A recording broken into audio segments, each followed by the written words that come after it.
Hello students, welcome to our an amazing channel SR Academy. तो आज हम करने वाले हैं क्लास 9th के मैथमेटिक्स का चैप्टर नंबर 9 जिसका नाम है सर्कल्स। इस चैप्टर के पार्ट 1 में हम ऑलरेडी सर्कल के इंट्रोडक्शन के बारे में डिस्कस कर चुके हैं। साथ ही साथ हमने सर्कल के कुछ थ्योरम्स के बारे में पढ़ा था। हमने वहां पे ये देखा था कि हमारे पास टोटल इस चैप्टर के अंदर 11 थ्योरम्स हैं, जिसमें से हमने 5 थ्योरम्स को पार्ट 1 में कंप्लीट कर लिया है। जो पार्ट 2 है हमारा इस चैप्टर का, यानी जो लेक्चर नंबर 2 है, इसमें हम अपनी रिमेनिंग थ्योरम्स के बारे में पढ़ेंगे। तो जो ये हमारी लास्ट की 6 थ्योरम्स रह रही है, ये बहुत ज्यादा इंपॉर्टेंट है, बहुत ज्यादा लेंदी भी है और बहुत ज्यादा इसका यूज भी किया जाता है क्वेश्चंस के अंदर। तो जो हमारा ये पार्ट 2 होने वाला है, लेक्चर नंबर 2, ये बहुत ज्यादा कैसे होगा, इंपॉर्टेंट होगा। तो आज के टॉपिक्स क्या है? आज के टॉपिक ऑलरेडी हम डिस्कस कर चुके हैं। थ्योरम पार्ट 2 मतलब जो रिमेनिंग 6 थ्योरम्स हैं,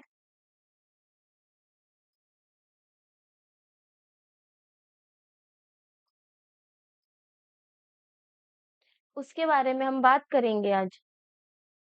तो स्टार्ट करते हैं अपने लेक्चर को। सबसे पहले हम थ्योरम नंबर 6 के बारे में पढ़ेंगे। थ्योरम नंबर 6 में क्या बोला गया है? थ्योरम नंबर 6 कहती है chords equidistant from the centre of a circle are equal in length. देखो, अगर इसको जो हमारा थ्योरम नंबर 6 है उसमें बोला गया है, अगर हमारे कॉर्ड्स क्या है, इक्वी डिस्टेंस पर हैं सेंटर से, तो जो उनकी लेंथ होगी वो भी क्या होगी, इक्वल होगी।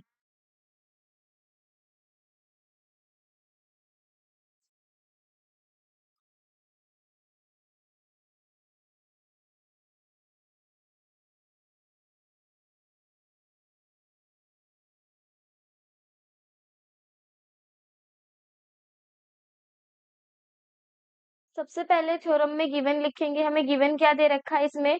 इसमें बोला गया है कि जो हमारी कॉर्ड है वो क्या है, इक्वी डिस्टेंस पर है, किससे, सेंटर से। मतलब जो तुम्हारे यहाँ पे लेंथ होगी किसकी, ओ एक्स की, और ओ वाई की, वो क्या होगी, इक्वल होगी। तो यहाँ पे अगर हम लिखे गिवन में बोल रखा है सी इज अ सर्कल।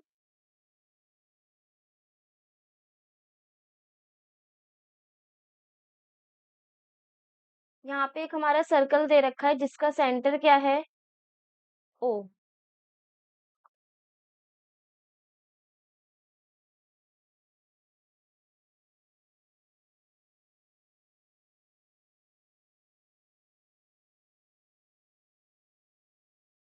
और हमें यहाँ पे ये भी गिवन है, जो ए बी और सी डी है वो क्या है, कॉर्ड्स हैं किसकी, सर्कल की।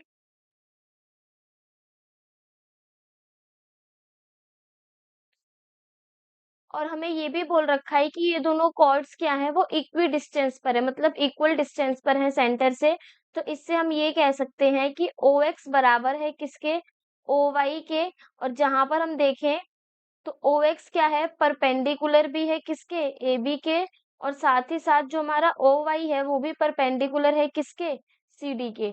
यहाँ पे हमें क्या बोला गया है, देखो, ये जो हमारे पास कॉर्ड गिवन है ए बी और सी डी, वो इस सेंटर वाले पॉइंट से इक्वल डिस्टेंस पर है। मतलब ये जो तुम्हारी ओ एक्स की लेंथ है वो ओ वाई के बराबर है, और वही ओ एक्स तुम्हारा ए बी पे भी परपेंडिकुलर है और साथ ही साथ सी डी पर भी परपेंडिकुलर है। ये हमें क्वेश्चन के थ्योरम के अंदर गिवन है, और हमें इसमें प्रूफ क्या करना है, हमें इसमें प्रूफ करना है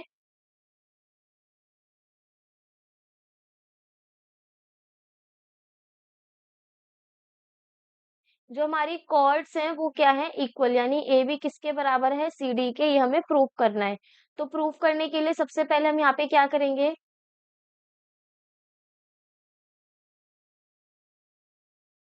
ट्राइंगल लेंगे A O X and triangle C D Y.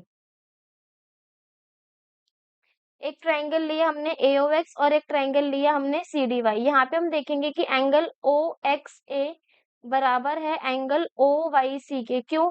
क्योंकि दोनों कितने डिग्री के हैं, 90 डिग्री के।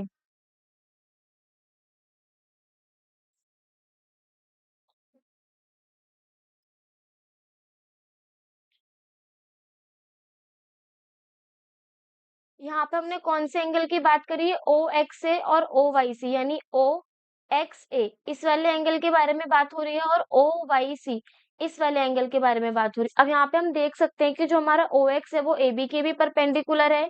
सेम जो हमारा OY है वो किसके परपेंडिकुलर है? DC के। यानी दोनों एंगल कितने-कितने डिग्री के हो गए? 90 डिग्री के। और यहाँ पे एक चीज़ और, OA हमारा किसके बराबर होगा? OC के। क्यों? क्योंकि ये सर्कल की क्या है? रेडियस।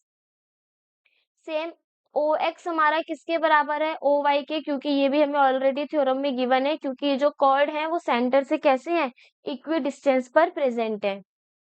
तो यहाँ से हम ये कह सकते हैं कि जो हमारा ट्राइंगल AOX है वो कॉन्ग्रुएंट हो जाएगा किसके? ट्राइंगल CDY के। कौन से रूल से? RHS रूल से। RHS क्यों लगाया गया है? क्योंकि इसमें एक एंगल कितने डिग्री का गिवन है? 90 डिग्री का गिवन है। तो जो हमारा ट्राइंगल AOX है वो कॉन्ग्रुएंट हो जाएगा किसके? ट्राइंगल COY के बाय RHS रूल। अब यहाँ से हम ये कह सकते हैं कि अगर ये इस वाले ट्राइंगल के कॉन्ग्रुएंट है तो जो हमारा AX है वो किसके बराबर हो जाएगा? CY के। किसकी वजह से? CPCT की वजह से। ये हो गई हमारी फर्स्ट इक्वेशन। अब हम यहाँ पे देखेंगे, अगर हम कॉर्ड को देखें, फोर कॉर्ड AB, अगर हमारे पास कॉर्ड AB है तो यहाँ पे हम देखते हैं कि जो OX है वो परपेंडिकुलर है किस पे? AB पे। ठीक है। और हमें ये चीज भी पता है कि अगर किसी परपेंडिकुलर पर, सॉरी, और अगर किसी कॉर्ड पर परपेंडिकुलर को हम डालते हैं तो वो परपेंडिकुलर क्या करता है? उस कॉर्ड को इक्वली बाइसेक्ट कर देता है। अगर यहाँ पे हम थ्योरम लिखें, इसको हम ऑलरेडी जो प्रूफ कर चुके हैं, जिसमें हमने पढ़ा था,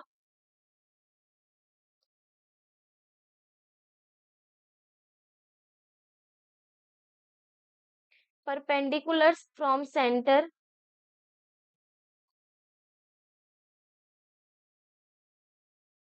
to the chord bisects the chord. मतलब अगर हम सेंटर से परपेंडिकुलर को डालते हैं तो हमारे कॉर्ड को क्या करता है? बाइसेक्ट करता है। और यहाँ पे हम देख सकते हैं कि जो हमारा एक्स है वो बाइसेक्ट करेगा किसको? AB को। ये जो हमारा यहाँ पे एक्स प्रेजेंट है वो AB को अगर बाइसेक्ट करेगा तो इससे ये कह सकते हैं कि AX बराबर होगा किसके? ट्वाइस ऑफ AX बराबर होगा किसके? AB के।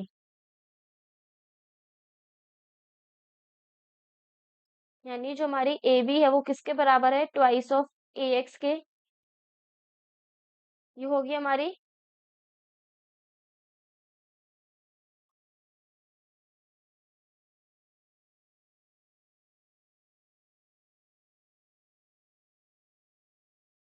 Second equation. ऐसे ही हम यहाँ पे अगर देखें, फोर कॉर्ड DC, ऐसे ही DC वाले कॉर्ड में जो हमारा OY है वो परपेंडिकुलर है किसके? DC के। अगर OY परपेंडिकुलर है DC के तो same reason,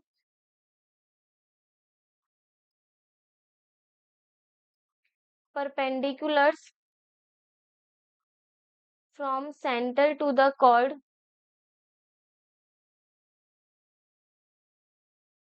bisects the chord. मतलब सेंटर से अगर हम परपेंडिकुलर डालते हैं कॉर्ड पर तो वो इसको इक्वली क्या कर देता है? बाइसेक्ट। यहाँ पर हम कह सकते हैं कि जो हमारा Y है वो बाइसेक्ट कर रहा है किसको? DC को। तो यानी जो तुम्हारा DC हो गया या फिर CD हो गया वो किसके बराबर हो गया? ट्वाइस ऑफ CY के।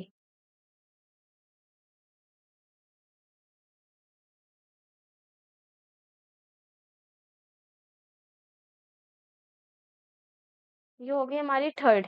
अब यहाँ पे हम देखेंगे, हमने यहाँ पे क्या प्रूफ करा था? फ्रॉम फर्स्ट से देखेंगे। हमने फर्स्ट में यानी CPCT से क्या देखा था कि जो हमारा AX है वो किसके बराबर है? CY के। तो यहाँ पे अगर हम AX CY के बराबर है, बोथ साइड मल्टीप्लाई बाय 2,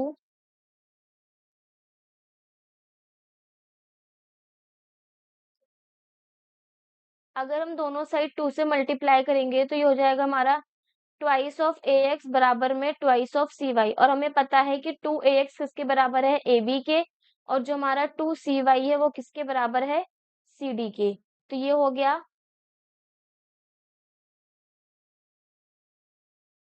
हमारे दोनों कॉर्ड्स कैसे हो गए? इक्वल लेंथ के हो गए। हमें यही प्रूफ करना था। क्या बोला गया था? कि जो हमारे कॉर्ड्स हैं वो इक्वी डिस्टेंस पर प्रेजेंट हैं।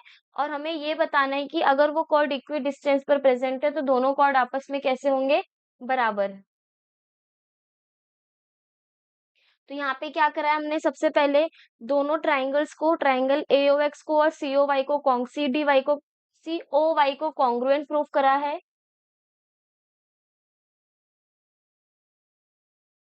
उसके बाद कॉन्ग्रुएंट प्रूफ करने के बाद हमने AX को CY के बराबर रखा CP/CT से। फिर हमने AB एक अलग कॉर्ड ली, CD अलग कॉर्ड ली। वहां पर हमने देखा कि जो हमारे परपेंडिकुलर है वो कॉर्ड पर गिर रहा है, जिसकी वजह से हमारा जो कॉर्ड है वो इक्वली बाइसेक्ट हो रहा है। उसके बाद हमने दो इक्वेशन की फॉर्मेशन करी और दोनों को इक्वल रखा, जिससे हमारा AB किसके बराबर आ गया, CD के।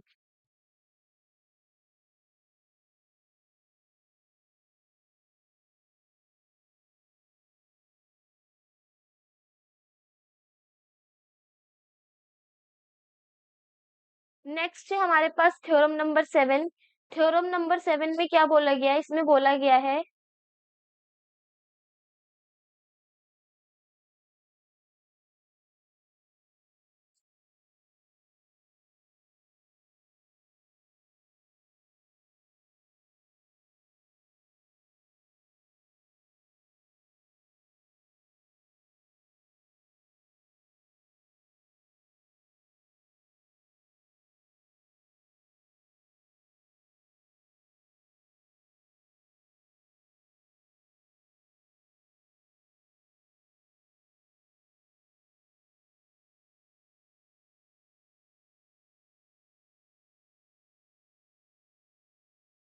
the angle subtended by an arc at the center is double the angle subtended by any point on the remaining part of the circle। देखो इस क्वेश्चन में इस थ्योरम में ये बोला गया है हमें कि जो हमारा यहाँ पे एंगल की फॉर्मेशन होगी, यानी जो ये वाला एंगल होगा वो हमारा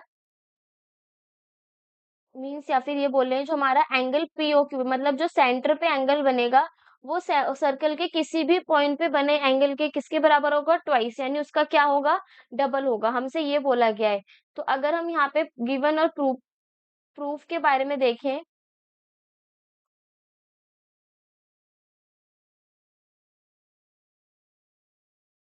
तो यहाँ पे हमें क्या गिवन है, सबसे पहले गिवन में हम देखेंगे कि हमारे पास सर्कल है जिसका सेंटर क्या है, सर्कल विथ सेंटर O। ठीक है, और हम यहाँ पे ये देख रहे हैं कि एक आर्क बन रही है, आर्क PQ। इस आर्क की वजह से जो हमारा एक एंगल सबटेंड हो रहा है, जिसका नाम क्या है, POQ, यानी वो इस वाले एंगल के बारे में बात कर रहा है, एट सेंटर O। यानी सेंटर O पे देखो क्या बोला गया है,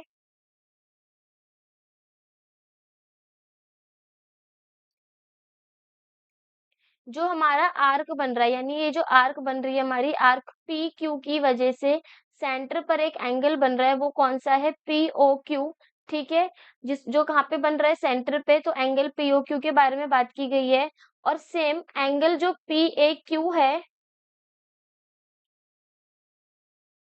वो पॉइंट A पर बन रहा है, सर्कल के किसी भी पार्ट पे। हम यहाँ पे भी ये बोल सकते हैं, मतलब एक हमारा जो एंगल बनेगा वो सेंटर पर बनेगा और जो दूसरा एंगल है वो सर्कल के किसी भी पार्ट पर बन सकता है। और हमें यहाँ पे प्रूफ क्या करना है, प्रूफ में हमें बोला गया है कि जो हमारा एंगल POQ है, मतलब जो हमारा आर्क की वजह से सेंटर पर एंगल बन रहा है, वो किसके बराबर है, ट्वाइस ऑफ एंगल PAQ। मतलब जो हमारे किसी और अनदर पार्ट पे सर्कल के एंगल बन रहा है उसके डबल के बराबर है। मतलब हमें ये प्रूफ करना है यहाँ पे कि जो हमारा ये एंगल POQ है वो इस वाले एंगल के क्या है, डबल। हमें क्या प्रूफ करना है कि जो POQ है वो इस छोटे वाले एंगल यानी PAQ का क्या है, डबल। तो प्रूफ करने के लिए सबसे पहले हम क्या करेंगे, यहाँ पे हम दो केसेस बनाएंगे, एक होगा हमारा केस A, एक होगा हमारा केस B। तो सबसे पहले हमने क्या करा है, ज्वाइन करा है AO and extend it two point B। देखो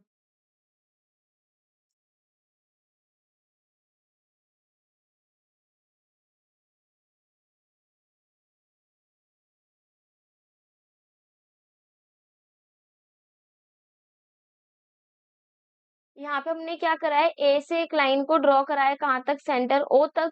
उसके बाद हमने उसको एक्सटेंड करा है पॉइंट बी तक, ठीक है। सेम ऐसे ही हमने केस 1 में भी किया और सेम ऐसे ही हमने केस 2 में भी किया। ये हो गया हमारा इसमें केस 1 और ये हो गया हमारा इसमें केस 2।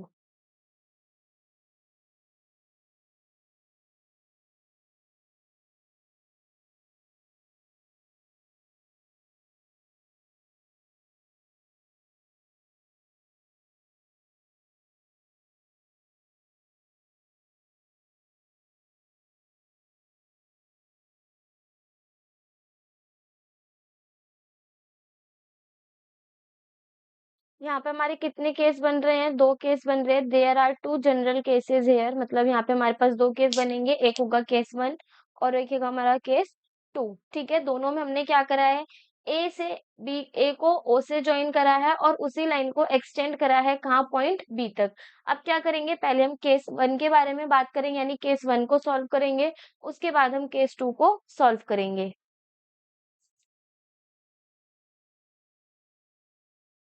केस 1 में हम देखेंगे,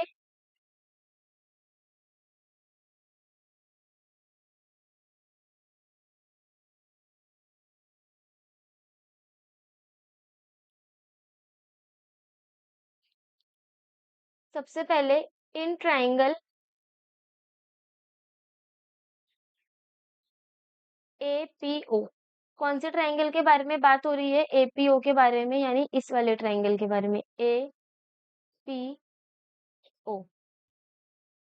अभी हमें इस ट्राइंगल के अंदर गौर करना है। तो इसमें क्या बोला गया है, जो हमारा ओपी है वो किसके बराबर है, ओए के बराबर है। यानी जो हमारा ओपी है वो ओए के बराबर है, क्यों, क्योंकि ये क्या है, हमारी सर्कल की रेडियस। तो इससे हम ये कह सकते हैं कि एंगल ओ पी ए बराबर होगा किसके, एंगल ओ ए पी के। देखो ओपीए और ओएपी एंगल कहाँ है, देखो ओएपी ये वाला एंगल हो गया हमारा और ओपीए ये वाला एंगल हो गया। ये दोनों एंगल आपस में बराबर है, क्यों, क्योंकि एंगल अपोजिट्स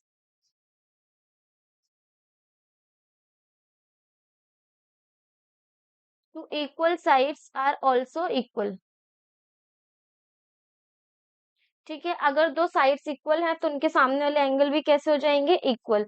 और हमें एक चीज ये भी पता है कि सर्कल ट्राइंगल के अंदर की एक प्रॉपर्टी होती है, जैसे मानो ये हमारे पास ट्राइंगल गिवन है, तो ट्राइंगल का जो बाहर वाला, यानी इसको हम बोलते हैं एक्सटीरियर एंगल। तो जो एक्सटीरियर एंगल होता है वो अंदर के दोनों एंगल के सम के बराबर होता है। यहाँ पर भी अगर हम देखें तो यहाँ पे हमारा एक ट्राइंगल का फॉर्मेशन हो रहा है, पी ए ओ, ये ट्राइंगल हो गया और इसी में हमने जब आगे की तरफ इस लाइन को एक्सटेंड करा तो यहाँ पे हमारा ये कौन सा एंगल बनेगा, exterior angle.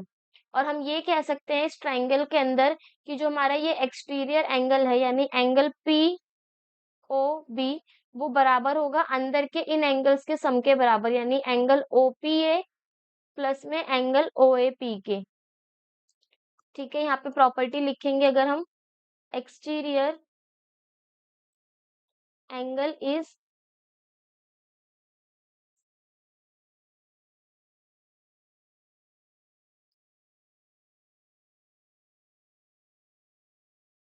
Some of the interior opposite angles. अब हम देखेंगे कि ये दोनों एंगल्स आपस में क्या है, बराबर। तो एंगल पी ओ बी या फिर बी ओ पी किसके बराबर हो जाएगा, ट्वाइस ऑफ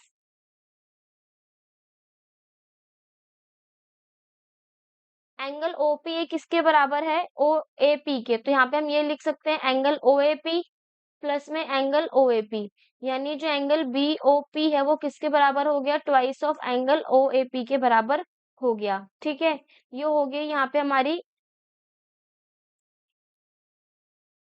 सेकेंड वाली स्टेटमेंट। यानी फर्स्ट में हमने क्या करा, फर्स्ट में हमने करा कि जो हमारा ओपीए है वो किसके बराबर है, ओएपी के। सेकंड में हमने देखा कि एंगल बीओपी किसके बराबर है, ट्वाइस ऑफ एंगल ओएपी के बराबर है। अब हम क्या करेंगे, नेक्स्ट लेंगे इसी में in triangle A O Q. जैसे वहां पे एपीओ लिया था वैसे ही इसी में ट्राइंगल लेंगे हम, कौन सा, एओ क्यू।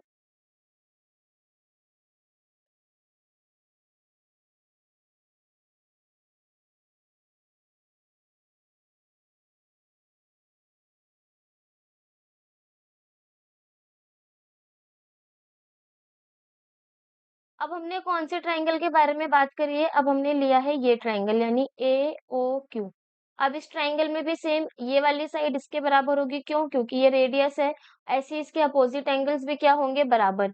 और हम यहाँ पे भी सेम वही चीज अप्लाई करेंगे कि जो बाहर वाला एक्सटीरियर एंगल है वो इन दोनों एंगल्स के क्या होगा? सम के बराबर होगा। तो वही चीज हमें यहाँ पे भी करनी है। देखो, OQ किसके बराबर है? OA के। सबसे पहले वो लिखेंगे, क्यों? क्योंकि ये क्या है? हमारा रेडियस। वहां पे हम ये भी लिख सकते हैं फिर कि ओ क्यू ए किसके बराबर है? ओ ए क्यू के, क्योंकि ये क्या है? हमारे इसमें अपोजिट एंगल्स। ये हो गया हमारा इसमें थर्ड, जैसे हमने वहां पे उसको फर्स्ट सेलेक्ट करा था। अब देखो, यहाँ पर भी अगर हम अप्लाई करें तो हमारा एंगल बी ओ क्यू यानी ये जो बाहर वाला एंगल है वो बराबर होगा angle O Q A plus में एंगल ओ ए क्यू के, क्योंकि हमें पता है कि जो एक्सटीरियर एंगल होता है वो क्या होता है? अंदर के अपोजिट एंगल्स के सम के बराबर होता है। यहाँ पे हमें स्टेटमेंट लिखनी है, जो रीजन हमने यहाँ पे ऑलरेडी मेंशन कर रखा है एक्सटीरियर एंगल वाला, वही यहाँ पर भी हमें लिखना है।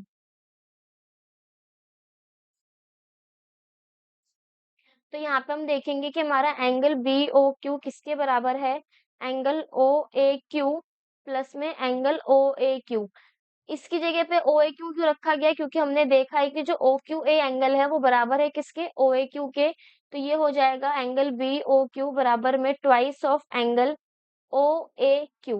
ठीक, ये हो गई हमारी कौन सी इक्वेशन? Fourth equation. अब हम क्या करेंगे? अब हम करेंगे adding second and fourth. Second वाली हमारी कौन सी थी? सेकंड है हमारी ये इक्वेशन, यानी ये वाली स्टेटमेंट एंगल बीओपी बराबर, अगर यहाँ पे हम लिखे तो सेकंड कौन सी थी? एंगल बीओपी बराबर है हमारे ट्वाइस ऑफ एंगल ओएपी के। और यहीं पे अगर हम फोर्थ वाली इक्वेशन के बारे में बात करें तो वो कौन सी है? वो है हमारी इसमें एंगल बीओक्यू बराबर है twice of angle O A Q के। अब हम क्या करेंगे? इन दोनों इक्वेशंस को ऐड करेंगे, दोनों स्टेटमेंट को, तो ये हो जाएगा हमारा बी ओ पी प्लस में एंगल बी ओ क्यू बराबर है किसके? Twice of angle O A P plus में twice of angle O A Q. अब क्या होगा? अब इन दोनों को ऐड कर देंगे, यहाँ से हम टू कॉमन निकाल लेंगे।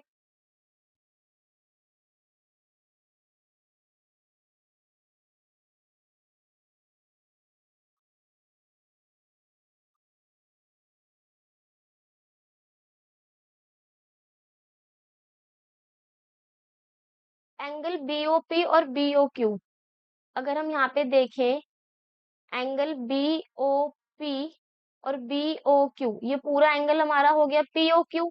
तो यहाँ पे इसको हम लिख सकते हैं एंगल पी ओ क्यू। और वहीं अगर हम बात करें किसकी? एंगल ओ ए पी की, यानी ओ ए पी, इस वाले एंगल के बारे में बात हो रही है, और ओ ए क्यू यानी इस वाले एंगल की बात हो रही है। अगर इन दोनों एंगल का सम करेंगे तो किसके बराबर आएगा? एंगल पी ए क्यू के बराबर। तो यहाँ पे हम लिख सकते हैं twice of angle P A Q. तो इससे ये प्रूफ होता है कि जो हमारा सेंटर पे एंगल बनता है वो किसी अनदर पॉइंट पे बने हुए एंगल के किसके बराबर है? ट्वाइस के बराबर है।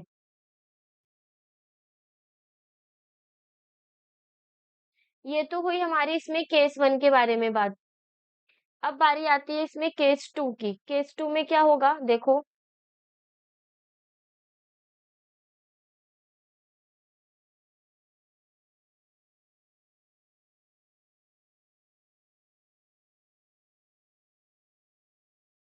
केस टू में भी हम ऐसे ही ट्राइंगल लेंगे।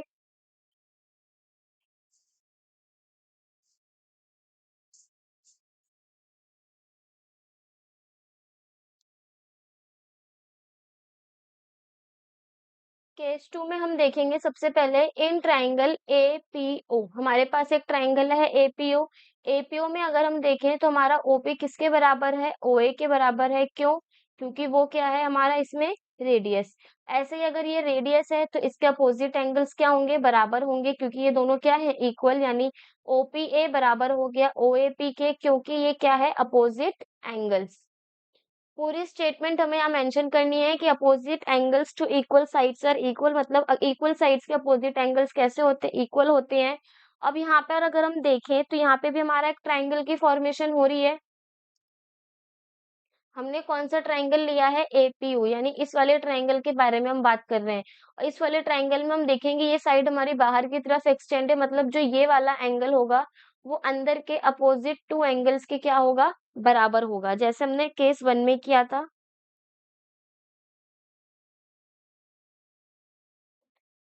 तो यहाँ पर भी हम उसको लिखेंगे कि जो हमारा एंगल है BOP वो बराबर है किसके, एंगल OPA प्लस में एंगल OAP के। रीजन क्या लिखना है, रीजन ये लिखना है, exterior angle is sum of interior opposite angles. ठीक है, जो हमारा बाहर का एक्सटीरियर एंगल होगा वो सम होगा अंदर के दो अपोजिट एंगल्स के बराबर।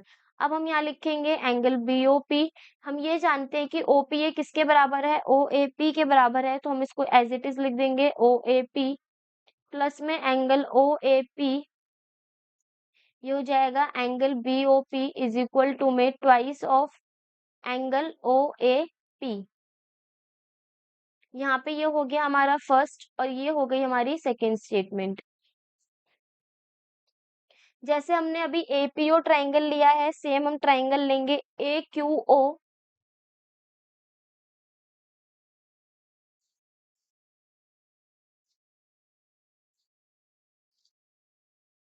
अब हम कौन सा ट्राइंगल ले रहे हैं, AQO, यानी इस वाले ट्राइंगल के बारे में बात हो रही है। इस वाले ट्राइंगल में हम देखेंगे कि जो ये साइड है, जो हमारा OQ है वो किसके बराबर है, OA के। क्यों, क्योंकि ये है रेडियस। साथ ही में ये हमारा बाहर का जो एक्सटीरियर एंगल होगा वो अंदर के दो अपोजिट एंगल्स के क्या होगा, बराबर। तो वही चीज जैसे हमने पहले करा उसी में करे, वैसे ही करेंगे। अब क्या लिया हमने, ट्राइंगल चेंज करा है, इन ट्राइंगल AQO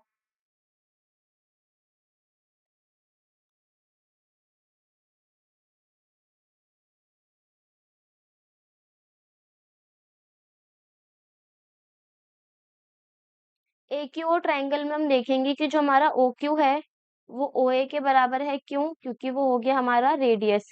सेम यहाँ पे हम एंगल के बारे में बात करें तो एंगल OQA बराबर होगा एंगल OAQ के, क्योंकि ये क्या है, अपोजिट एंगल्स किसके, इक्वल साइड्स के। तो ये हो गई यहाँ पे हमारी थर्ड स्टेटमेंट।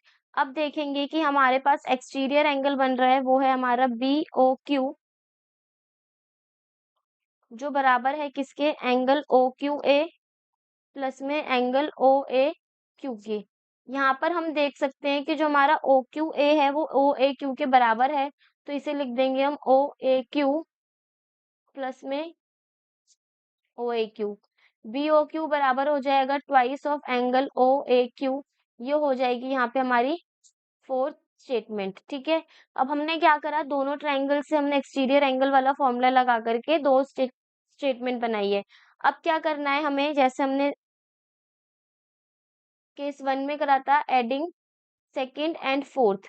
अगर हम यहाँ पे सेकंड स्टेटमेंट के बारे में बात करें तो सेकंड है हमारी angle BOP is equal to में ट्वाइस ऑफ एंगल OAP, और जो हमारी फोर्थ वाली स्टेटमेंट है वो है एंगल BOQ बराबर में ट्वाइस ऑफ एंगल OAQ। अब हम क्या करेंगे, ऐड करेंगे, यानी एंगल BOP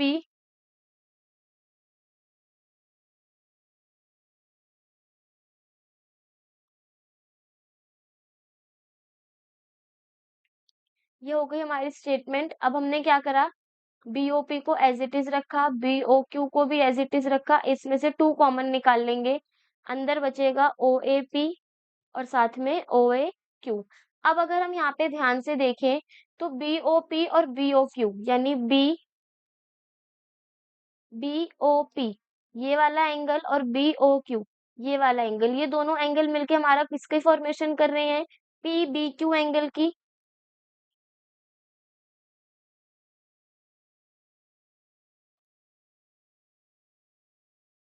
एंगल PBQ की फॉर्मेशन कर रहे हैं। ठीक है। और साथ में अगर हम देखें OAP और OAQ किसके बराबर है, ट्वाइस ऑफ PAQ के बराबर है। अब अगर हम देखें जो हमारा ये PBQ एंगल बन रहा है वो क्या है, रिफ्लेक्स एंगल है किसका, POQ का,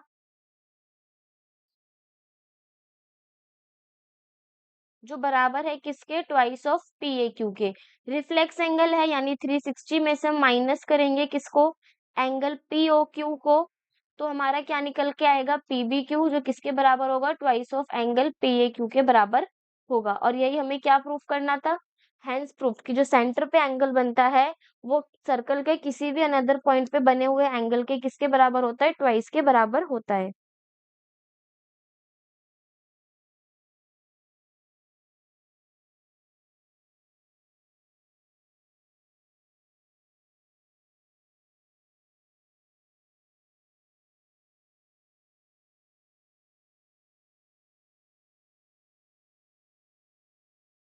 नेक्स्ट हमारी थ्योरम नंबर 8, जिसमें क्या बोला गया है, angles in the same segment of a circle are equal, मतलब जो हमारी एंगल्स होंगी सेम सेगमेंट पे, यानी यहाँ पे जो हमारी सेगमेंट दे रखा है, यहाँ पे अगर हम देखें angles on the same segment of a circle are equal, अगर हम यहाँ से यहाँ पर एक सेगमेंट को ड्रॉ करें, ठीक है, तो यहाँ पर हम देखेंगे इस सेगमेंट से हमारे दो एंगल्स बन रहे हैं, यानी एक एंगल ये और एक एंगल ये, तो ये दोनों एंगल्स क्या होंगे, आपस में बराबर, ये हमें क्या करना है, शो करना है। Angles in the same segment of a circle are equal, तो सबसे पहले क्या करेंगे, इसमें गिवन लिखेंगे, गिवन हमारा क्या है,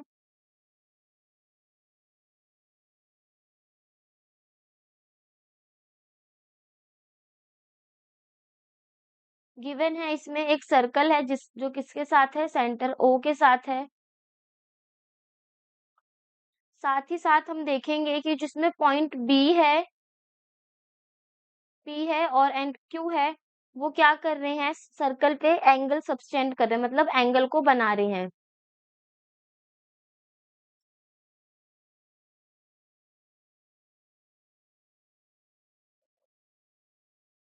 वो एंगल क्या है, PAQ and angle PBQ at points A and B। कौन से पॉइंट्स पे, ए एंड बी पर रिस्पेक्टिवली। रिस्पेक्टिवली का मतलब होता है कि जो आगे वाला एंगल है वो पॉइंट ए पर है और जो पीछे एंगल गिवन है वो किस पे है, पॉइंट बी पर। और हमें इसमें प्रूफ क्या करना है, हमें इसमें प्रूफ करना है कि जो एंगल पी ए क्यू है वो बराबर है किसके, पी बी क्यू वाले एंगल के, मतलब जो हमारे यहाँ पे एंगल्स की फॉर्मेशन हो रही है वो क्या है, आपस में बराबर है। तो प्रूफ करने के लिए हम क्या करेंगे, सबसे पहले देखेंगे कि जो हमारा कॉर्ड है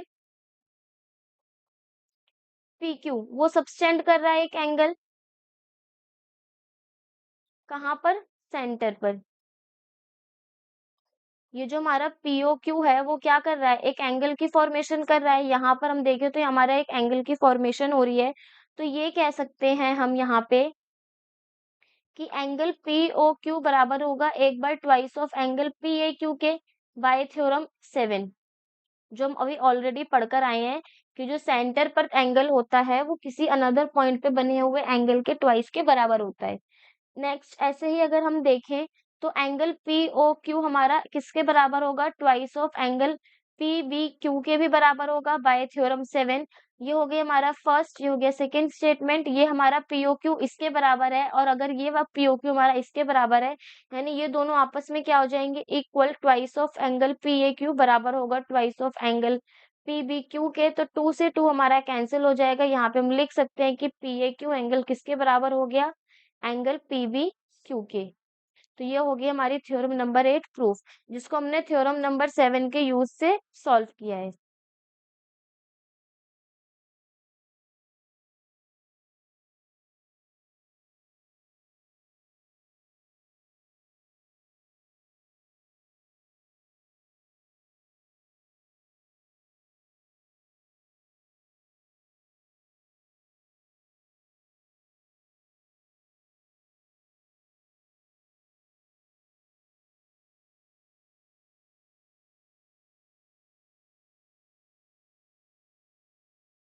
नेक्स्ट है हमारे पास इसमें थ्योरम नंबर 9, क्या बोला गया है थ्योरम 9 में, इसमें बोला गया है हमसे A line segment joining two points subtends equal angles at two other points lying on the same side of the line containing the line segment. The four points lie on a circle. देखो इसमें हमने हमसे बहुत सारी statement है, बहुत confusing है, तो थोड़ा इसको ध्यान से देखेंगे। क्या बोला गया है?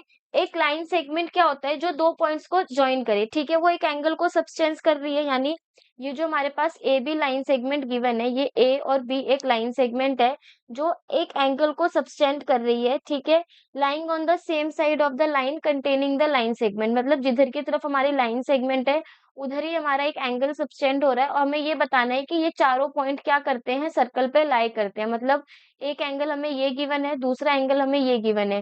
क्या बोला गया है कि सेगमेंट की वजह से जो हमारे ये एंगल्स बन रहे हैं और एंगल जो हमारे एक पर्टिकुलर पॉइंट पर बन रहे हैं, तो हमें ये बताना है कि ये जो चारों पॉइंट्स है वो क्या करते हैं, सर्कल के अंदर लाई करते हैं।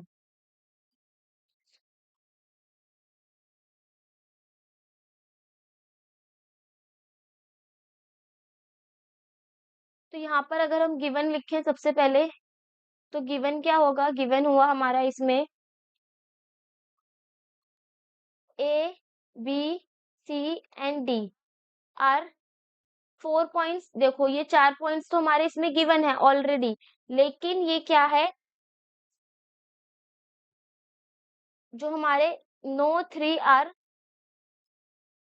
कोलिनियर। एक चीज हमें पता होनी चाहिए कि सर्कल जो होता है हमारे थ्री कोलिनियर पॉइंट्स की मदद से ही बनता है, लेकिन यहाँ पे ऐसे कोई भी तीन पॉइंट ऐसे नहीं है जो कैसे हो कोलिनियर। कोलिनियर का मतलब एक ही लाइन पे बोल सकते हैं। दूसरा, अब अगर हम यहाँ पे ये देखें कि जो हमारा ए बी है वो सबटेंड कर रहा है एंगल्स को, कहाँ पर? At C point and D point, ठीक है, जिसके बारे में भी हमने बात की थी कि जो हमारा ए बी कॉर्ड है वो क्या कर रहा है, वो सी पॉइंट पे और डी पॉइंट पे क्या कर रहा है, एंगल को सबटेंड कर रहा है, जिसकी वजह से जो हमारा एंगल ए सी बी है वो बराबर है किसके? एंगल ए डी बी के। हमें पता है कि सेगमेंट से जो हमारे इक्वल एंगल्स होते हैं वो किसी पॉइंट, मतलब सेगमेंट से जो हमारे एंगल्स बनते हैं वो क्या होते हैं? इक्वल होते हैं। और हमें यहाँ पे प्रूफ क्या करना है? अगर हम प्रूफ के बारे में बात करें,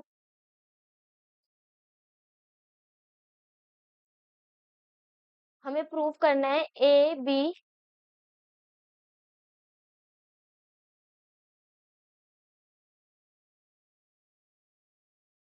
सी एंड डी आर कॉन्साइक्लिक। तो प्रूफ कैसे करेंगे? प्रूफ के लिए सबसे पहले हम यहाँ पे देखेंगे कि ए बी सी जो है वो नॉन कोलिनियर है, मतलब एक पॉइंट पे नहीं आ रहे हैं, तो यहाँ पर हम ये लिख सकते हैं A B C are non collinear, ठीक है। अब हमें पता है कि one circle passes through three collinear points, ठीक है। ये भी मैंने बताया कि जो हमारा एक सर्कल है वो कितने कोलिनियर पॉइंट से पास होता है? थ्री कोलिनियर पॉइंट से पास होता है। लेकिन हमारे यहाँ पे जो यहाँ पे क्या गिवन है, ए बी सी कैसे पॉइंट है? नॉन कोलिनियर पॉइंट्स है। तो हम क्या करेंगे इसमें? क्या करेंगे, एक सर्कल को ड्रॉ करेंगे विद सेंटर ओ, या और एज्यूम करेंगे कि जो हमारा ये डी डैश पॉइंट है, जो यहाँ पे हमने डायग्राम में दिखा रखा है, कौन से पॉइंट के बारे में बात की जा रही है? इस डी डैश पॉइंट के बारे में बात की जा रही है। डी डैश जो डी है वो सी उस पे लाई नहीं कर रहा, सेंटर वन पे। देखो यहाँ पे हमने किया क्या है, सबसे पहले हम यहाँ पे ये लेट करेंगे, एज्यूम करेंगे कि जो हमारा डी है वो लाई नहीं कर रहा, कहाँ? सी वन सेंटर पर। सी वन मतलब सर्कल के सेंटर पर, ठीक है। अब हम क्या करेंगे, लेट करेंगे कि हमारे पास एक सर्कल है जो इंटरसेक्ट कर रहा है A D at D dash पे, ठीक है। Let circle intersected A D, मतलब जो हमारा नया सर्कल बन रहा है उसमें वो पॉइंट कौन सा है? ए डी डैश है। तो यहाँ पे हम ये कहेंगे कि जो हमारा पहले एंगल कौन सा इक्वल हो रहा था, पहले हम ये देख रहे थे कि जो हमारा एंगल ए सी बी है, यानी ये वाला एंगल इसके बराबर हो रहा था। लेकिन अब हमने क्या करा है कि जो डी है वो हमारा सर्कल पे लाई नहीं कर रहा, तो हमने क्या करा है कि एक डी डैश पॉइंट को बनाया है जो किस पे लाई कर रहा है, सर्कल पर लाई कर रहा है, जिसकी वजह से जो हमारा एंगल ए सी बी है वो बराबर हो गया किसके, angle A D dash B के। क्योंकि ये क्या कर रहा है, अब हमारे पास ये नया एंगल की फॉर्मेशन हो गई है, क्योंकि हमने डी डैश को सेंटर पर लाई करा दिया है। अब हम यहाँ पे क्या करेंगे,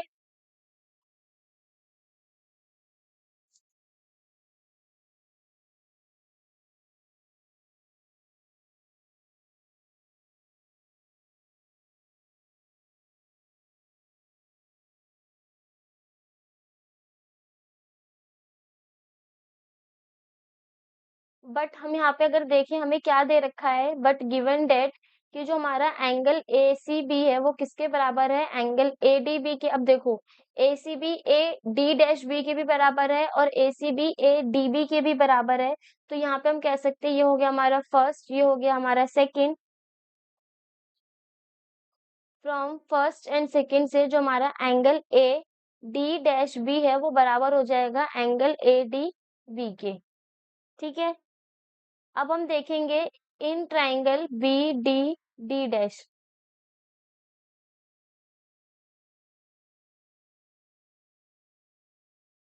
यानी हमसे किस ट्राइंगल के बारे में बात की जाएगी अब, angle B D D dash, यानी जो हमारा ये येलो पोर्शन में ट्राइंगल दे रखा है, अब हम इसके बारे में बात करेंगे।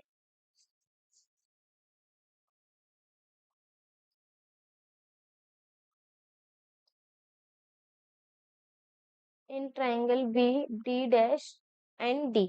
अब अगर हम यहाँ पे देखें angle A D dash B, ठीक है, इज इक्वल टू में बराबर होगा angle B D D dash plus में angle D dash B D. क्यों, एक्सटीरियर एंगल वाली प्रॉपर्टी, अगर हम यहाँ पे इस ट्राइंगल को ड्रॉ करें, देखो जो ये हमारा ट्राइंगल है वो कुछ इस तरीके से बना हुआ है। ये हो गया हमारा डी डैश डी, ये हो गया हमारा डी डैश और साथ में ये हो गया हमारा बी पॉइंट। तो जो ये वाला एंगल है यानी angle A D dash B, A D dash B बराबर है हमारा अंदर के एंगल्स के सम के बराबर, यानी एक हो गया हमारा ये वाला एंगल और एक हो गया हमारा ये वाला एंगल। इन दोनों एंगल्स के सम के बराबर है हमारा कौन सा एंगल, एक्सटीरियर एंगल। तो अब हम यहाँ पे देखेंगे angle A D dash B बराबर होगा,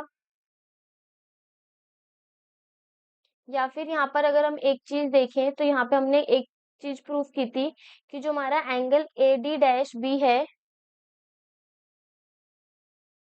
यानी angle A D dash B है वो किसके बराबर है, एंगल ए डी बी के। यहाँ पर भी हम वैल्यू को पुट कर देंगे, तो ये हो जाएगा एंगल ए डी बी बराबर में angle A D B plus में angle D dash B D. इसकी जगह पे ए डी बी क्यों रखा गया, क्योंकि देखो यहाँ पर भी हमें गिवन है कि जो हमारा angle A D dash B है वो किसके बराबर है, ए डी बी के।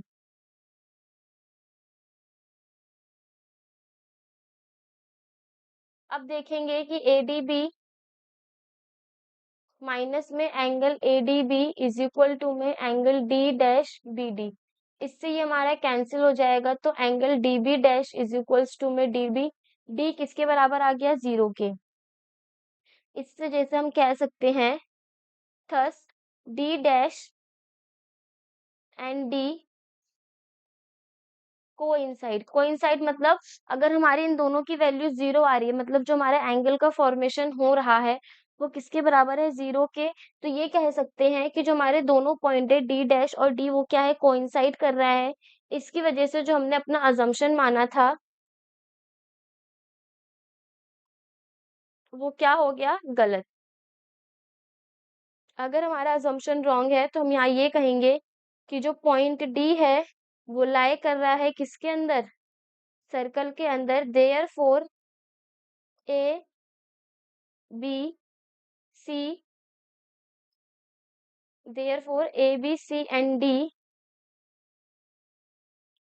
आर कौन साइक्लिक, और यही हमें क्या करना था, प्रूफ करना था।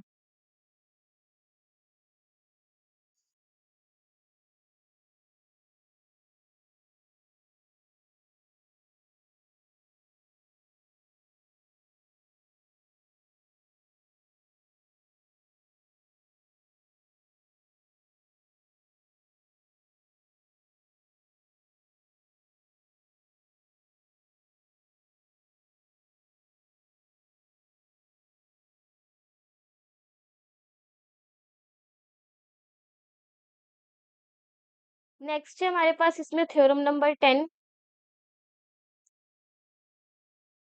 जिसमें क्या बोला गया है, the sum of either pair of opposite angles of a cyclic quadrilateral is 180 degree. मतलब हमारे जो साइक्लिक क्वाड्रिलेटरल हैं इनके अपोजिट एंगल्स का सम किसके बराबर होता है, 180 डिग्री के बराबर होता है।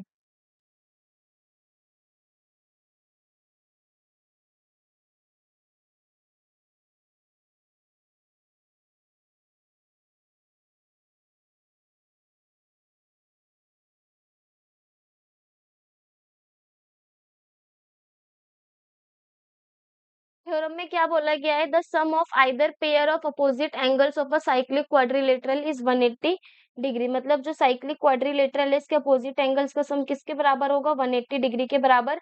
ये हमारी थ्योरम नंबर 10 कहती है। तो सबसे पहले हम क्या करेंगे, इसमें गिवन और प्रूफ के बारे में लिखेंगे। तो इसमें क्या गिवन है हमारे पास, कि जो हमारा ए बी सी डी है वो कैसा क्वाड्रिलेटरल है, A B C D is a cyclic quadrilateral. Cyclic मतलब सर्कल के अंदर प्रेजेंट है, तो इसे हम क्या बोलेंगे, साइक्लिक क्वाड्रिलेटरल। ठीक है। जो सर्कल की कौन से with of circle with centre O, मतलब एक सर्कल है जिसका सेंटर ओ है, जिसके अंदर क्या प्रेजेंट है, हमारे क्वाड्रिलेटरल प्रेजेंट है, जिसको हमने क्या नाम दिया है, साइक्लिक क्वाड्रिलेटरल बोला है।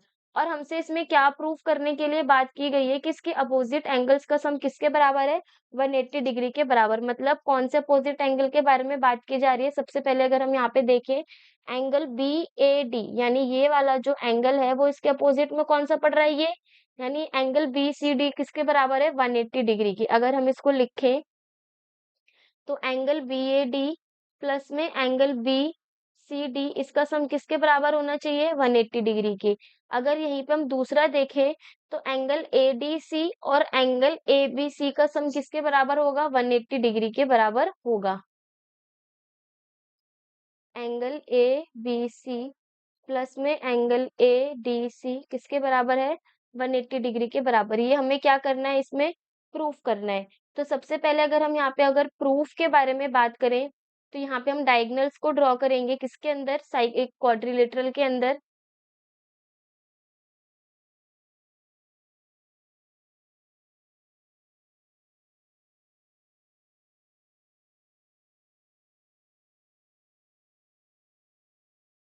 ठीक है। ये क्वाड्रिलेटरल के अंदर हमने डायगोनल्स को ड्रॉ करा और एंगल को नाम दिया, एंगल 1 2 3 4 5 6 7 और 8। ठीक है। यहाँ पे हमने सबसे पहले डायगोनल्स को ड्रॉ करा, डायगोनल्स को ड्रॉ करने के बाद क्या नाम दिया है, प्रूफ में सबसे पहले हम यहाँ पे कंस्ट्रक्शन को लिखेंगे।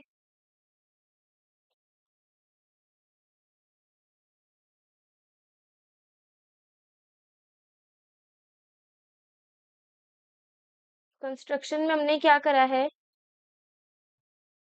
जॉइन ए टू सी, और जिसमें हमने एक डायगोनल बनाया है, make diagonal A C, and again हमने जॉइन करा है बी टू डी, जिससे हमने एक डायगोनल बनाया है क्या, बी डी। अब हमने क्या करा, एंगल्स को नाम दिया, साथ ही साथ दोनों डायगोनल्स को ज्वाइन कर दिया। अब हम यहाँ पे क्या करेंगे,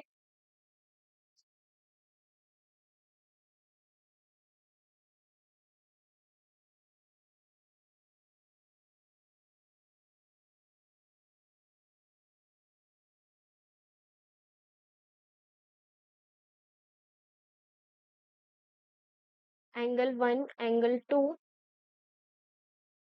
ये था हमारा एंगल 7, एंगल 8,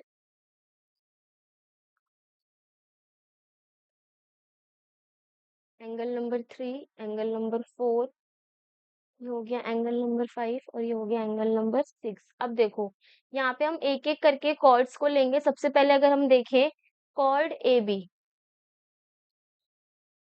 अगर हम यहाँ पे AB कॉर्ड के बारे में बात करें तो AB कॉर्ड कौन सी है हमारी? ये वाली। इस वाले कॉर्ड के बेसिस पे अगर हम देखें तो हमारे दो एंगल्स क्या होंगे? इक्वल। एक होगा हमारा एंगल नंबर 5 और एक होगा हमारा एंगल नंबर 8। क्यों? क्योंकि यहाँ पे हमारे क्या बन रहे हैं? ट्राइंगल्स ड्रॉ हो रहे हैं कुछ इस तरीके से। एक ये ट्राइंगल बन रहा है और साथ ही में हमारे पास एक ये ट्राइंगल ड्रॉ हो रहा है। ठीक है? तो जब हमारा कॉर्ड AB है तो हम ये कहेंगे कि जो हमारा एंगल नंबर 5 है वो किसके बराबर है? एंगल नंबर 8 के, जिसको हमने क्या नाम दिया? फर्स्ट। और यहाँ पे हम प्रॉपर्टी क्या लगाएंगे? ये लगाएंगे एंगल्स इन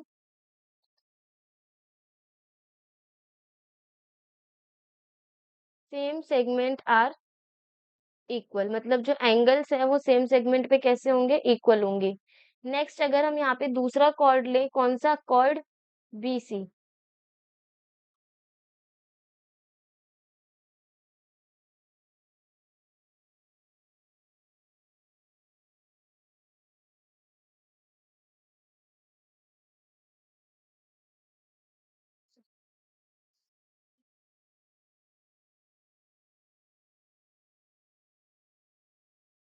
अब हम कौन से कॉर्ड के बारे में बात कर रहे हैं? यहाँ पे हमने बात की है कॉर्ड BC की, यानी अब हो गई हमारी कॉर्ड ये वाली।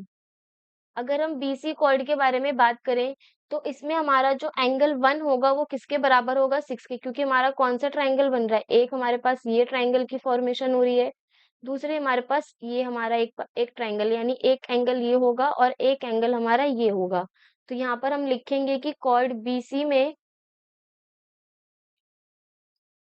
जो हमारा एंगल 1 है वो किसके बराबर है? एंगल 6 के। ये हो गया हमारा सेकेंड। क्यों? इसमें भी हम लिखेंगे एंगल्स इन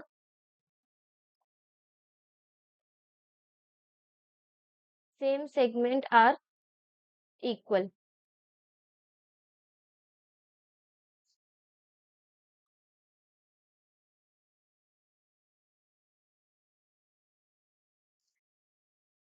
नेक्स्ट अगर हम बात करें इसी में, देखो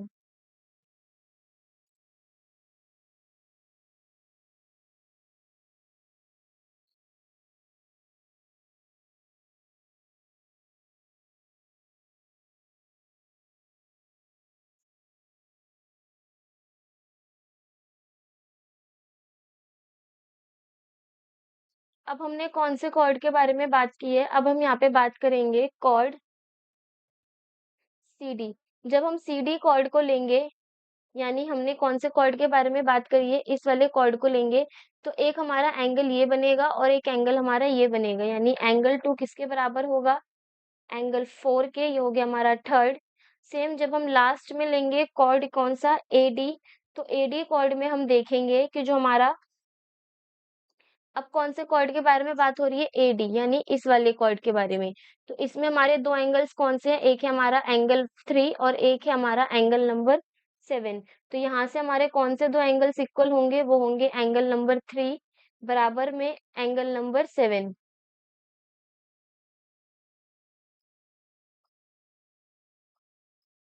ये हो गई हमारी फोर्थ स्टेटमेंट। अब क्या करेंगे? Bye angle sum property.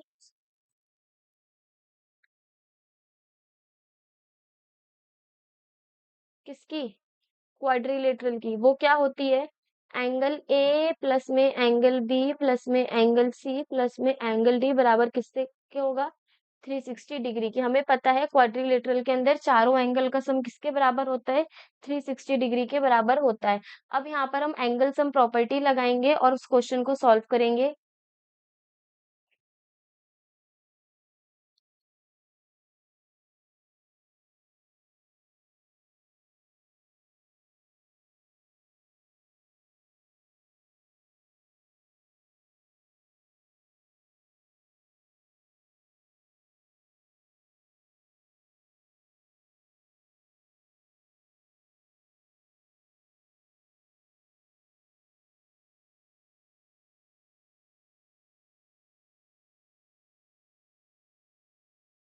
तो यहाँ पर हम देखेंगे angle number A plus B plus C plus D is equals to में 360 डिग्री। एंगल ए क्या है? Angle 1 plus angle 2। Angle B क्या है हमारा इसमें? एंगल बी है हमारा इसमें angle number 3 plus angle number 4। वहीं अगर हम एंगल सी के बारे में बात करें, वो है हमारा एंगल नंबर 8 प्लस में एंगल नंबर 7। और जो हमारा एंगल डी है वो है एंगल 5 प्लस में एंगल 6, जो किसके बराबर में है? 360 डिग्री के बराबर। अब हमने क्या करा था? हमने कॉर्ड्स में क्या रखा था? इक्वल रखा था, है ना? तो अगर हम देखें, जो हमारा एंगल नंबर 5 है वो किसके बराबर है? एंगल 8 के। अगर हम यहाँ पे देखें, ये हो गया हमारा एंगल 1, एंगल 2। जो एंगल नंबर 3 था, ये जो हमारा एंगल 3 था वो किसके बराबर था? एंगल नंबर 7 के। तो इस 3 की जगह पे क्या रख देंगे? Angle number 7। और एंगल 4 किसके बराबर था? वो था हमारा एंगल 8 के बराबर।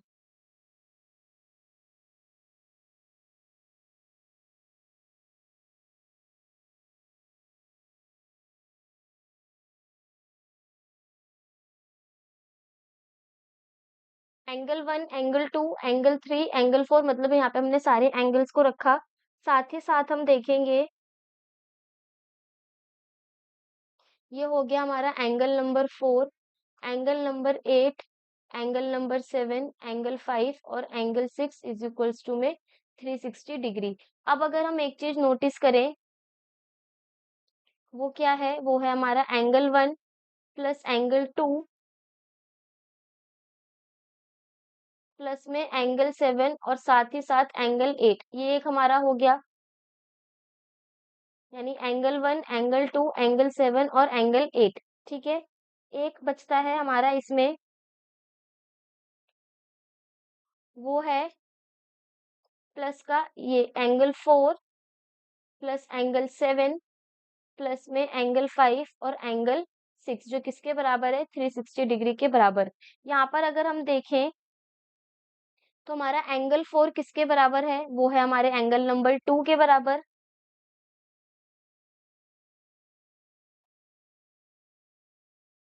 और एंगल नंबर 7 को देखें तो वो है हमारे एंगल 3 के बराबर। एंगल 5 के बारे में बात करें तो वो है हमारा इसमें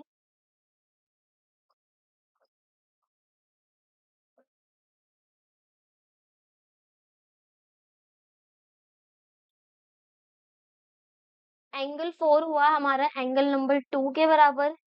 सेम एंगल 7 हमारा एज इट इज रखेंगे। एंगल 5 के बारे में बात करें, तो जो हमारा एंगल नंबर 5 है वो किसके बराबर है? यहाँ पे अगर हम देखें, तो एंगल 5 है एंगल नंबर 8 के बराबर। इसको भी हमने क्या कर दिया? Angle number 8। फिर नेक्स्ट है हमारा एंगल 6। तो जो हमारा एंगल नंबर 6 है वो किसके बराबर है? एंगल नंबर 1 के। तो ये हो गया एंगल 1 इज इक्वल्स टू में 360 डिग्री। सेम इस वाले स्टेटमेंट को भी हम नीचे उतार देंगे। एंगल 1, एंगल 2, एंगल 7 प्लस में एंगल 8। अगर हम यहाँ पे देखें, तो हमारे पास इन दोनों एंगल्स के दो पेयर्स बन रहे हैं। तो ये हो जाएगा हमारा ट्वाइस ऑफ एंगल 1 प्लस में एंगल 2 प्लस में एंगल 7 और प्लस में एंगल 8 बराबर कितना? 360 डिग्री। इसको अगर हम कैंसिल करें तो ये हो जाएगा एंगल 1, 2, 7, 8 इज इक्वल्स टू में 180 डिग्री। अब अगर हम देखें, एंगल 1 और 2 किसके बराबर है? वो हो गया हमारा एंगल ए के। एंगल 7 और 8 किसके बराबर है? वो हो गया हमारा एंगल सी के, जो किसके बराबर आ गया? 180 डिग्री के। तो यहाँ से हमारे पास ये प्रूफ होता है कि जो हमारे अपोजिट एंगल्स हैं उनका सम किसके बराबर हुआ? 180 डिग्री के बराबर।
नेक्स्ट है हमारे पास इसमें थ्योरम नंबर 11। थ्योरम 11 क्या कहती है? थ्योरम 11 बोलती है, कहती है इसमें क्या स्टेटमेंट है, इसके अंदर ये कहा गया है कि the if the sum of a pair of opposite angles of a quadrilateral is 180 degree. देखो थ्योरम नंबर 10 में हमने क्या करा था कि जो उसके अपोजिट एंगल्स हैं उनका सम 180 डिग्री बताया था, लेकिन यहाँ पे हमें ऑलरेडी गिवन है। तो यहाँ पे हमें ऑलरेडी गिवन है कि जो क्वाड्रिलेटरल दे रखा है उसका अपोजिट एंगल्स का सम 180 के बराबर है। हमें यहाँ पे क्या प्रूफ करना है कि वो जो क्वाड्रिलेटरल है वो कैसा है, साइक्लिक। पिछली वाली थ्योरम में हमें क्वाड्रिलेटरल साइक्लिक गिवन था और वहां पे हमें अपोजिट एंगल को किसके बराबर रखना था, 180 के बराबर प्रूफ करना था। लेकिन इस वाले थ्योरम में क्या कहा गया है कि जो हमारे अपोजिट एंगल है उनका सम 180 गिवन है, लेकिन तुम्हें क्या करना है, उस क्वाड्रिलेटरल को साइक्लिक प्रूफ करना है।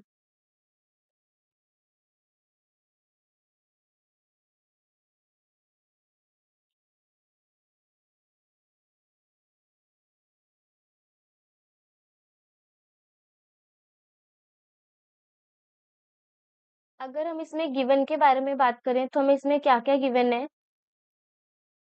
सबसे पहले दे रखा है कि जो हमारा एबीसीडी है वो एक क्वाड्रिलेटरल है, इस तरीके से कि जो इसके अपोजिट एंगल्स हैं उनका सम क्या है, 180 के बराबर। यानी जो हमारा एंगल बीएसी है और साथ में एंगल बीडीसी है वो किसके बराबर है, 180 डिग्री के बराबर। सेम ऐसे ही जो हमारा एंगल ए बी डी है और जो हमारा एंगल डी सी ए है वो भी किसके बराबर है, 180 डिग्री के बराबर। मतलब ये कौन से एंगल्स के बारे में बात कर रहा है, ये देखो बी ए सी, यानी ये वाला एंगल ये किसके बराबर है, बी डी सी। इस वाले एंगल के सेम जो हमारा ये वाला एंगल है यानी ए सी डी या फिर डी सी ए जिसे हम बोल रहे हैं वो किसके बराबर है, ए बी डी के, इस वाले एंगल के बराबर। ठीक है, अब हमें यहाँ पे क्या प्रूफ करना है, हमें यहाँ प्रूफ करना है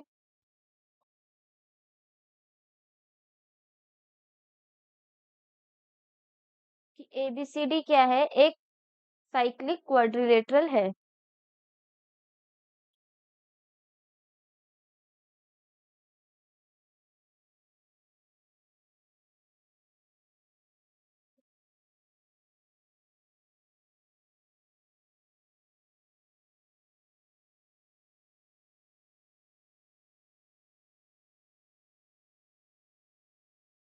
अब अगर हम इसमें प्रूफ के बारे में बात करें तो इसका प्रूफ कैसे होगा, देखो सबसे पहले हमें इसमें क्या दे रखा है कि ए बी सी कैसे पॉइंट है, नॉन कोलिनियर पॉइंट है। और हमें ये भी पता है कि जो हमारा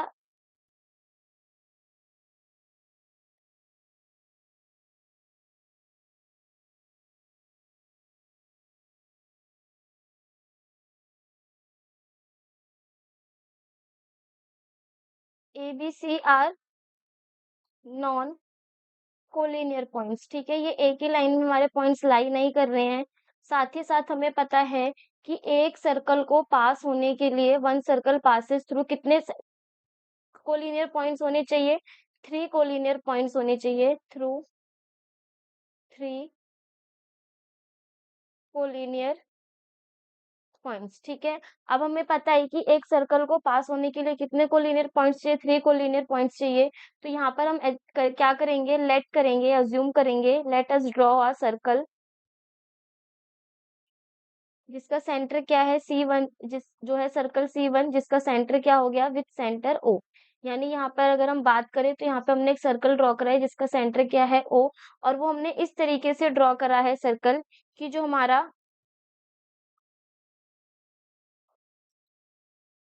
कैपिटल जो हमारा D है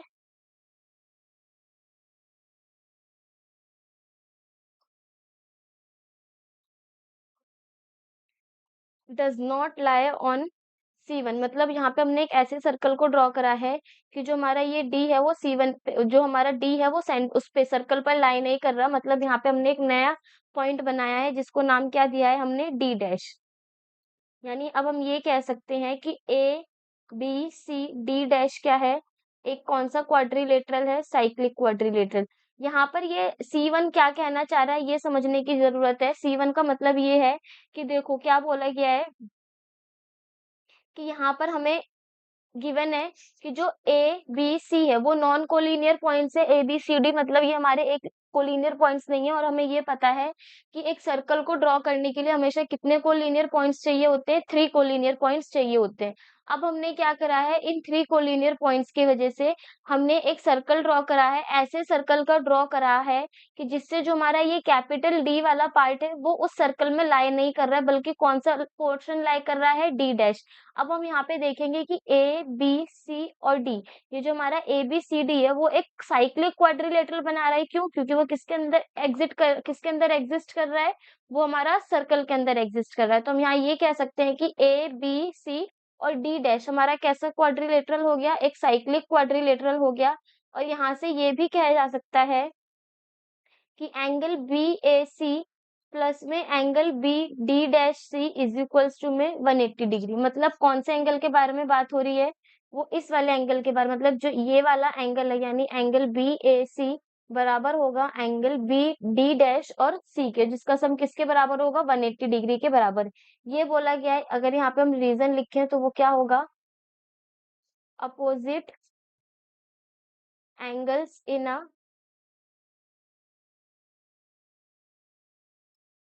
cyclic quadrilateral are supplementary. Supplementary मतलब जो हमारे अपोजिट एंगल्स है उनका सम किसके बराबर होता है, 180 डिग्री के बराबर होता है।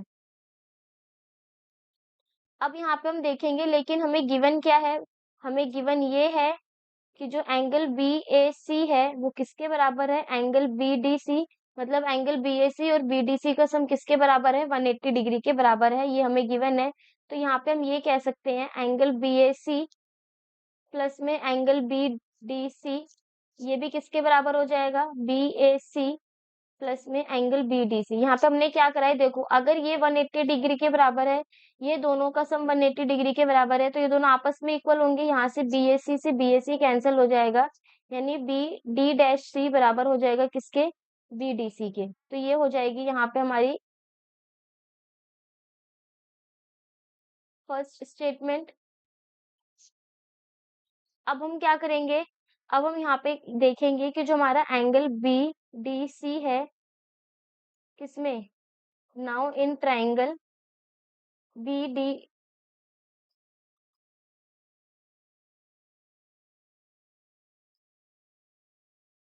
इन triangle B D D dash में हम देखेंगे कि angle B D dash C बराबर होगा किसके, angle B D D dash plus में angle D B D dash. ठीक है,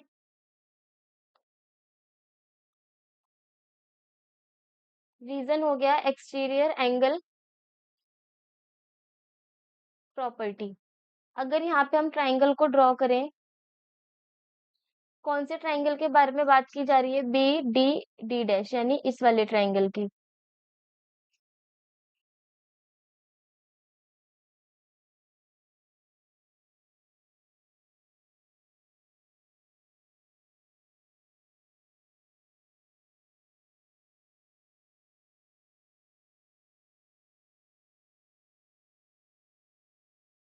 अब यहाँ पर अगर हम देखें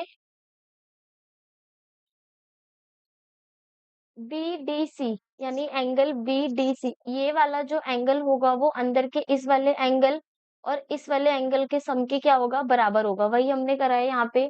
तो यहाँ पे अगर हम देखें, अब जो हमारा एंगल बी डी डैश सी है वो बराबर हो जाएगा, ये किसके बराबर था, ये था हमारे बी डी सी के बराबर।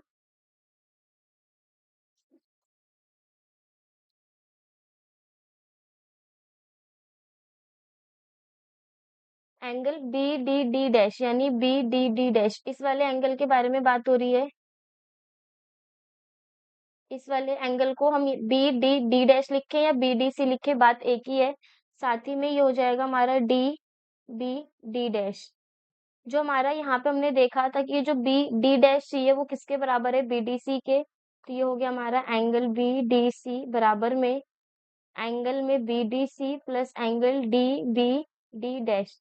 इससे ये हमारा कैंसिल हो जाएगा, या फिर हम एक काम करेंगे,